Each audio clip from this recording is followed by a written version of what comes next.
السلام علیکم۔ یہ ہے اردو ایکشن ٹیلز۔ آپ سب سے گزارش ہے کہ اس ویڈیو کو لائک اور شیئر کریں اور میرے چینل کو سبسکرائب کریں۔ یہ ہے شوکت صدیقی کا سنسنی خیز ناول جان گلوس۔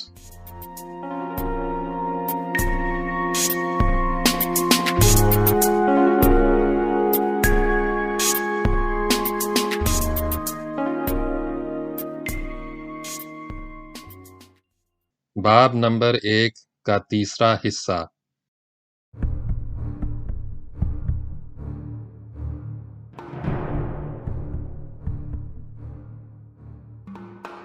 لالی اور رحیم داد کے پاس اب صرف بسکٹوں کا ایک پیکٹ رہ گیا تھا۔ اس میں سے بھی 2-4 بسکٹ شام کو کھا چکے تھے۔ ڈبہ بھی پانی سے قریب خالی ہو چکا تھا۔ وہ ڈبے سے منہ لگا کر گھونٹ گھونٹ پانی پیتے۔ اگر کوئی زیادہ پانی پینے کی کوشش کرتا تو دوسرا جھٹ ڈبہ اس کے ہاتھ سے چھین لیتا۔ دوپہر کو دھوپ تیز ہو جاتی۔ بنجر اور پتھریلے ٹیلے گرمی سے دہکنے لگتے۔ دونوں کو بار بار پیاس لگتی۔ شروع میں تو وہ اطمینان سے پانی پیتے رہے، مگر جب ڈبے میں پانی 1/4 سے بھی کم رہ گیا تو دونوں کی خود غرضی بیدار ہوئی۔ وہ پانی پیتے وقت ایک دوسرے کو ٹوکتے، غصے سے گھورتے، زیادہ جھنجھلاتے تو چھینا جھپٹی سے بھی دریغ نہ کرتے۔ لالی ہر بار زیادتی کرتا۔ رحیم داد ٹوکتا اور غصے سے بڑبڑاتا ہوا وہ بے غیرتی سے دانت نکال کر کھسیانی ہنسی ہنستا۔ اس شام انہوں نے 2 بسکٹ کھائے اور ایک گھونٹ پانی پیا۔ آپس میں یہ سمجھوتا ہوا کہ صبح تک نہ کوئی بسکٹ کھائے گا نہ پانی پیے گا۔ اس سمجھوتے پر سختی سے عمل کرنے کا عہد کر کے دونوں پڑھ کر سو گئے۔ رات گئے رحیم داد کی آنکھ کھل گئی۔ اسے سخت بھوک لگی تھی۔ وہ کچھ دیر خاموش لیٹا بے چینی سے کروٹیں بدلتا رہا۔ جب قرار نہ آیا تو اٹھ کر بیٹھ گیا۔ لالی گہری نیند سو رہا تھا۔ باہر اجلی چاندنی چھٹکی تھی۔ رحیم داد آہستہ سے غار کے باہر نکلا اور اس کے دہانے پر کھڑا چاندنی میں ڈوبے ہوئے ٹیلوں اور ٹبوں کو دیکھتا رہا۔ وہ کئی منٹ تک خاموش کھڑا رہا۔ اس عرصے میں لالی نے نہ کروٹ بدلی نہ ہی جسم کو حرکت دی، بے خبر سوتا رہا۔ رحیم داد گردن موڑے اسے ایک ٹک دیکھتا رہا، پھر ہولے ہولے چلتا ہوا غار کے اندر گیا۔ ٹٹول کر بسکٹ کا پیکٹ اٹھایا اور آہستہ آہستہ بسکٹ کھانے لگا۔ اس نے ایک بسکٹ ختم کیا، ٹین کا ڈبہ اٹھایا، اس کا ڈھکنا کھولا اور جیسے ہی گردن اونچی کی ڈبہ منہ سے لگایا، اچانک کسی نے اس کی گردن جپوچ لی۔ یہ لالی تھا اور اسے خون خوار نظروں سے گھور رہا تھا۔ لمحے بھر خاموش رہ کر وہ غصے سے دھاڑا، اے کنجر، یہ 400 بیسی۔ رحیم داد کھسیانہ ہو کر بولا، یار میری گردن تو چھوڑ۔ لالی نے زور سے دھکا دیا۔ رحیم داد لڑکتا ہوا دور تک چلا گیا۔ اس کا سر غار کی پتھریلی دیوار کے ساتھ کھٹاک سے ٹکرایا۔ آنکھوں تلے اندھیرا آ گیا۔ اس نے زبان سے کچھ نہ کہا، چند لمحے خاموش پڑا رہا، پھر اٹھ کر بیٹھ گیا۔ اس نے ہاتھ بڑھا کر پانی کا ڈبہ اٹھایا اور غار کے باہر پھینک دیا۔ بسکٹوں کا پیکٹ بھی اٹھا کے غصے سے پھینک دیا اور غضبناک ہو کر بولا، لے جا، سب کچھ لے جا، میں نو کچھ نہیں لینا۔ لالی اس حرکت پر اور جھنجھلایا۔ دانت پیس کر رحیم داد پر جھپٹا اور گھونسوں اور لاتوں سے اس کی مرمت کرنے لگا۔ رحیم داد کچھ دیر تو خاموشی سے پٹتا رہا، پھر جھپاک سے اٹھ کر کھڑا ہو گیا۔ گردن جھکا کر اس نے لالی کے منہ پر زور سے ٹکر ماری۔ چوٹ کراری آئی، لالی کا جبڑا ہل گیا۔ وہ تکلیف سے بل بلا کر رحیم داد کو مارنے کے لیے پل پڑا۔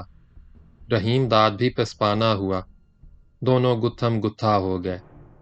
لالی کو جلدی ہی اندازہ ہو گیا کہ وہ رحیم داد کو جس قدر کمزور اور بودا سمجھتا تھا، ہرگز ایسا نہ تھا۔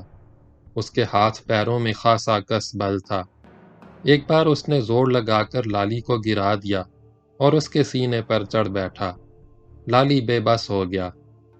وہ ذرا دیر تک زمین پر پڑا بے بسی سے ادھر ادھر گردن ہلاتا رہا اور رحیم داد تابڑ توڑ مکے لگاتا رہا۔ آخر لالی نے ہاتھ بڑھا کر رحیم داد کا منہ دبوچ لیا اور دانت بھینچ کر پوری قوت سے دھکا دیا۔ رحیم داد کا سر زور سے پتھریلی دیوار سے ٹکرایا۔ وہ کراہتا ہوا وہیں ڈھہ گیا۔ لالی اٹھ کر بیٹھ گیا۔ رحیم داد دیوار کے پاس بے سدھ پڑا تھا۔ لالی خاموش بیٹھا اسے گھورتا رہا اور ہونٹوں سے رستا ہوا خون ہاتھ سے بار بار پونچھتا رہا۔ وہ کھسکتا ہوا رحیم داد کے پاس گیا۔ رحیم داد آنکھیں بند کیے چت لیٹا تھا اور رک رک کر سانس بھر رہا تھا۔ لالی نے آہستہ سے جھنجھوڑا مگر وہ بے سدھ پڑا رہا۔ لالی نے کئی بار جھنجھوڑا لیکن رحیم داد نے آنکھ نہ کھولی۔ لالی کا سارا غصہ جھاگ کی مانند بیٹھ گیا۔ وہ پریشان ہو گیا اور رحیم داد کی پیشانی اور کنپٹیوں کو ہولے ہولے سہلانے لگا۔ بہت دیر بعد رحیم داد نے آنکھ کھولی۔ اس کے سر میں ابھی تک درد تھا۔ اس نے دیکھا لالی اس کے سرہانے بیٹھا ہے۔ رحیم داد نے کروٹ بدلی اور اٹھنے کی کوشش کی۔ لالی نے پیار سے ڈانٹا، لیٹا رہ، طبیعت کیسی ہے؟ رحیم داد نے کوئی جواب نہیں دیا، خاموش لیٹا رہا۔ لالی نے پوچھا، بولتا کیوں نہیں؟ طبیعت تو اب ٹھیک ہے نا؟ اس دفعہ بھی رحیم داد نے کوئی جواب نہیں دیا۔ لالی نے نرم لہجے میں کہا، یار زیادتی ہوگی، معاف کر دے، یہ غصہ بہت حرام کا تخم ہوتا ہے۔ اس نے رحیم داد کا ہاتھ پکڑ کر اٹھایا۔ لے، اب تو اٹھ جا پیارے۔ رحیم داد اٹھ کر بیٹھ گیا مگر زبان سے کچھ نہیں کہا۔ لالی چپ چاپ اٹھا اور غار سے باہر چلا گیا۔ ذرا دیر بعد واپس آیا۔ اس نے بسکٹ کا پیکٹ اور پانی کا ڈبہ رحیم داد کے سامنے رکھ دیا، چمکار کر گویا ہوا، سارے بسکٹ کھا لے، پانی بھی سارا پی لے، میری پرواہ نہ کر، کل کی کل دیکھی جائے گی۔ اس نے ایک بسکٹ اٹھایا اور رحیم داد کے ہونٹوں سے لگا کر بولا، لے اب تو کھا لے، زیادہ نخرا ٹھیک نہیں ہوتا۔ رحیم داد نے اس کا ہاتھ جھٹکتے ہوئے بیزاری سے کہا، میں نے کچھ نہیں کھانا۔ اس کی آواز بھرائی ہوئی تھی۔ اس نے دونوں ہاتھوں سے اپنا چہرہ چھپا لیا اور آہستہ آہستہ سسکیاں بھرنے لگا۔ لالی نے اس کا کندھا تھپکتے ہوئے کہا، تو زنانیوں کی طرح ٹسوے بہانے لگا یار، اس میں رونے کی کون سی گال ہے؟ رحیم داد نے کوئی جواب نہیں دیا، خاموش بیٹھا سسکیاں بھرتا رہا۔ لالی نے پانی کا ڈبہ اٹھا کر رحیم داد کے سامنے کر دیا۔ لے، گھونٹ بھر پانی پی لے۔ لالی، مجھے تنگ نہ کر، جی بھر کے رو لینے دے۔ مگر تو رو کیوں رہا ہے؟ رحیم داد نے اس کی بات کا کوئی جواب نہیں دیا، خاموشی سے اٹھا اور غار سے باہر جانے لگا۔ لالی اسے باہر جاتے دیکھ کر بولا، کہاں جا رہا ہے؟ جیل۔ رحیم داد نے اس کی جانب دیکھے بغیر کہا۔ لالی اس کی جانب لپکا اور ہاتھ پکڑ کر بولا، تیرا مغز چل گیا ہے؟ رحیم داد نے اپنا ہاتھ چھڑاتے ہوئے کہا، مجھے جانے دے لالی، میں اب یہاں نہیں رہ سکتا، ایسی زندگی سے تو جیل بھلی۔ لالی بے تکلفی سے ہنسنے لگا، اتنی جلدی گھبرا گیا یار، چند روز کی بات ہے، پھر سب کچھ ٹھیک ہو جائے گا۔ رحیم داد بیزاری سے بولا، مجھے نہ روک، میں تیرے رستے پر نہیں چل سکتا، میرے نصیب میں جتنے دن کی جیل لکھی ہے کاٹ لوں گا، مگر اب تو دگنی کاٹنی پڑے گی، مشقت بھی زیادہ کرنی پڑے گی، قید تنہائی بھی ہوگی، جیل سے بھاگنا مخول نہیں ہے، کیا سمجھا؟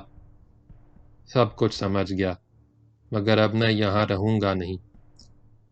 لالی نے ہلکا سا قہقہا بلند کیا، میرے ساتھ بھی نہیں رہے گا؟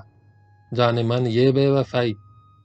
وہ لمحے بھر رک کر بولا، مگر میں تجھے اکیلا نہیں جانے دوں گا، دونوں ساتھ ساتھ چلیں گے، لے اب تو مان جا۔ لالی نے رحیم داد کا بازو پکڑا اور کھینچ کر اندر لے آیا۔ رحیم داد خاموشی سے زمین پر بیٹھ گیا۔ لالی بھی اس کے قریب ہی بیٹھ گیا، دیوار سے ٹیک لگا کر بولا، اب آرام نال گل بات ہوگی، بول کیا کہتا ہے؟ گل یہ ہے لالی، مجھے یہ زندگی بالکل پسند نہیں۔ تو کیا مجھے چنگی لگتی ہے؟ ایک دم واہیات ہے، پر اب میں کچھ کر بھی تو نہیں سکتا۔ یہ تو سوچ، اس طرح کب تک کام چلے گا؟ ٹھیک کہہ رہا ہے، کچھ نہ کچھ کرنا پڑے گا اور چھیتی کرنا پڑے گا۔ لالی ذرا دیر خاموش بیٹھا سوچتا رہا۔ اس نے رحیم داد کی جانب دیکھا اور اٹھ کر کھڑا ہو گیا۔ تیار ہو جا، ابھی تو رات رہتی ہے، چاندنی بھی ہے۔ وہ لمحے بھر کے لیے رکا۔ بسکٹ کھا کر پانی پی لے، دیکھ انکار نہ کرنا۔ رحیم داد نے کچھ کہے بغیر پیکٹ سے بسکٹ نکال کر کھانا شروع کر دیے۔ وہ بسکٹ کھاتا رہا اور لالی اپنی جیل کی وردی اتارنے لگا۔ وردی اتار کر اس نے پتلون پہنی۔ پتلون ذرا تنگ تھی، البتہ وہ شرٹ اس کے جسم پر ٹھیک رہی، لیکن جوتے ڈھیلے تھے۔ لالی نے جیل کا کرتا پھاڑا اور اس کی دھجیاں بھر کر جوتے پہن لیے۔ جب وہ کپڑے بدل چکا تو ہنس کر بولا، کیسا لگ رہا ہوں؟ بالکل صاحب بہادر لگ رہا ہے۔ پرواہ نہ کر، تجھے بھی صاحب بہادر بنا دوں گا۔ لالی نے جیب سے نوٹ نکالے، انہیں فضا میں لہرایا۔ 140 سے اوپر ہیں۔ وہ اپنی بات کہتے کہتے افسردہ ہو گیا۔ پتہ نہیں مرنے والا کون تھا، چنگا ہی بندہ تھا۔ اپنے لیے تو پتلون کی جیب میں یہ روپے چھوڑ گیا، کام بن گیا۔ اوپر سے راشن پانی کا بندوبست بھی ہو گیا۔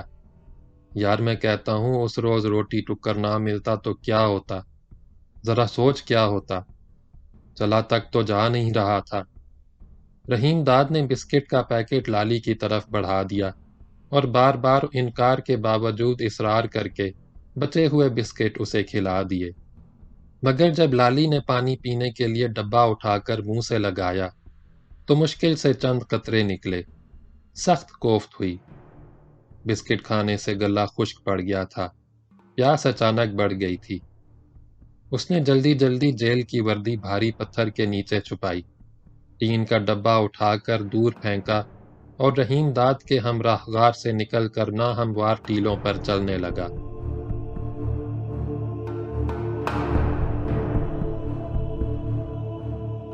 دونوں ایک بار پھر نشیب میں اتر رہے تھے۔ سامنے چاندنی میں جھلکتا ہوا ٹوبہ تھا، آگے پل تھا اور سڑک ویران تھی۔ ٹوبے کے پاس پہنچ کر انہوں نے دیکھا کہ حادثے میں ہلاک ہونے والوں کی لاشیں اٹھائی جا چکی ہیں، البتہ کار کا جلا ہوا ڈھانچہ بدستور اپنی جگہ موجود ہے۔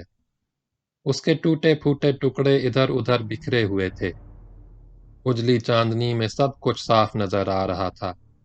لالی اور رحیم داد نے جھک کر ٹوبے سے پانی پیا، منہ ہاتھ دھوئے اور تر و تازہ ہو کر آہستہ آہستہ چڑھائی چڑھتے ہوئے پل پر پہنچ گئے۔ دونوں کچھ دیر پل پر خاموش کھڑے رہے اور سوچتے رہے کہ انہیں کس سمت جانا چاہیے، مگر یہ فیصلہ لالی ہی کر سکتا تھا۔ رحیم داد ایسے موقعوں پر خاموش رہتا تھا۔ جدھر لالی چلتا، بغیر ہیل و حجت اس کے پیچھے پیچھے چل دیتا۔ لیکن لالی بھی اس وقت تذبذب میں مبتلا تھا۔ اسے کچھ پتہ نہیں تھا کہ کہاں ہے، نہ یہ اندازہ تھا کہ کون سا راستہ دونوں کے لیے محفوظ رہے گا۔ رات ڈھلتی جا رہی تھی، چاند کی رنگت میں زردی آ گئی تھی۔ پاک پتن روڈ بالکل سنسان تھی۔ کئی منٹ گزر گئے، لالی کوئی فیصلہ نہیں کر سکا۔ اس نے رحیم داد سے مشورہ کیا، رحیمے، اپنا تو مغز کام نہیں کر رہا، تو بتا کدھر چلیں؟ میں نے کیا بتانا، جدھر کہے گا تیرے سنگ چل دوں گا۔ پر تینوں کہیں تو جانا ہی ہوگا، تیرا تو گھر بار بھی ہے تو تجھے بتا بھی چکا ہوں۔ گھر والی ہے، ایک چھوری ہے، 2 پت ہیں۔ چھوری مجھے بہت پیار کرتی ہے، یاد بھی بہت آتی ہے۔ رحیم داد اپنی بات کہتے کہتے غم زدہ ہو گیا۔ مگر میں اس کے پاس کیسے جا سکتا ہوں؟ گھر جانے کے سارے رستے تو میں نے خود ہی بند کر دیے۔ یار تیرا تو پورا ٹبر ہے، میں نے یہ جھنجٹ ہی نہیں پالا۔ تیری طرح کچھ یار دوست ہیں، انہی کے ساتھ گزرتی رہی۔ یار دوستوں کے ذکر پر لالی کو شادو یاد آ گیا۔ اس کا بہت اچھا دوست تھا، عرصہ ہوا وہ بھی اس کی طرح جرائم پیشہ تھا، چوری اور رہزنی کرتا، کبھی اکیلے، کبھی لالی یا دوسروں کے ساتھ مل کر۔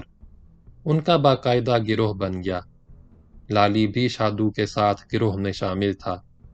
انہوں نے لوٹ مار کا بازار گرم کیا، بے جگری سے ڈاکے ڈالے، خوب گل چھرے اڑائے، مگر ایک تانگے والے کی مخبری پر پکڑے گئے۔ مقدمہ چلا، سزائیں ہوئیں، جیل سے نکلے تو گروہ تتر بتر ہو چکا تھا۔ شادو نے جیل کاٹنے کے بعد ایسی توبہ کی کہ پھر ادھر کا رخ نہ کیا، لیکن پولیس اسے برابر پریشان کرتی رہی۔ علاقے میں چوری ڈاکہ زنی کی کوئی واردات ہوتی، اسے ضرور تھانے میں بلایا جاتا، پوچھ گچھ ہوتی، ڈرایا دھمکایا جاتا۔ اب شادو لائل پور میں رہتا تھا اور سائیکلوں کی مرمت کا کام کرتا تھا۔ اس نے شادی کر لی تھی، 2 بچوں کا باپ بن چکا تھا۔ لالی اس سے برسوں نہ ملتا، مگر جب بھی ملتا وہ ہمیشہ لالی کے ساتھ محبت سے پیش آتا۔ ایک بار لالی ڈاکے کی ایک واردات کے بعد 2 ہفتے شادو کے گھر میں روپوش رہا۔ حالانکہ اس کی بیوی گھر میں لالی کے رہنے پر خوش نہیں تھی، ہر وقت کڑ کرتی رہتی۔ شادو کبھی اسے پیار سے سمجھاتا، کبھی ناراض ہوتا، آئے دن جھگڑا رہتا، لیکن شادو کی آنکھوں میں کبھی میل نہ آیا۔ وہ لالی کا ہر طرح سے خیال رکھتا۔ لالی پل پر کھڑا شادو کے بارے میں سوچتا رہا۔ وہ کسی نہ کسی طرح شادو کے پاس لائل پور پہنچ جانا چاہتا تھا۔ لائل پور جانے کے لیے لاری کے اڈے یا ریلوے اسٹیشن تک پہنچنا ضرور تھا۔ اس کا خیال تھا کہ جیل سے فرار ہوئے اتنے دن ضرور ہو چکے ہیں کہ پولیس نے راستوں کی ناکہ بندی اور اسٹیشنوں کی نگرانی ختم کر دی ہوگی۔ لیکن سب سے بڑی دشواری یہ تھی کہ لباس تبدیل کرنے کے بعد لالی تو ہر جگہ پہنچ سکتا تھا، مگر رحیم داد کی جیل کی وردی مسلسل خطرہ تھی۔ لالی کہیں جانے سے پہلے رحیم داد کو اس خطرناک وردی سے نجات دلانا چاہتا تھا۔ صرف اسی صورت میں دونوں سفر کرنے کے قابل ہو سکتے تھے۔ لالی کو یہ کام جلد سے جلد کرنا تھا۔ رحیم داد بھی کچھ دیر بھولی بسری یادوں میں کھویا رہا، مگر جب لالی گم سم کھڑا رہا اور آگے نہ بڑھا تو رحیم داد نے ٹوکا، تو کس سوچ میں پڑ گیا؟ رات کم رہ گئی ہے۔ لالی اس کی بات سن کر چونک پڑا۔ ٹھیک کہہ رہا ہے، پر تو کب تک یہاں کھڑا رہے گا؟ رحیم داد نے اپنی بے چینی کا اظہار کیا۔ کہیں تو چلنا ہی ہوگا، یہاں اس طرح کھڑا رہنا بھی خطرناک ہے۔ لالی آگے بڑھا، رحیم داد اس کے ساتھ چلا۔ دونوں پاک پتن روڈ پر کچھ دور تک چلتے رہے، پھر نشیب میں اتر گئے اور جنگلی جھاڑیوں کے درمیان سے گزرتی ہوئی ایک پگڈنڈی پر چلنے لگے۔ علاقہ بنجر اور ویران تھا، جگہ جگہ پھوگ اور لانا کے پودوں کے جھنڈ تھے۔ دونوں مغرب کی سمت بڑھ رہے تھے، اب وہ پاک پتن روڈ سے بہت دور جا چکے تھے۔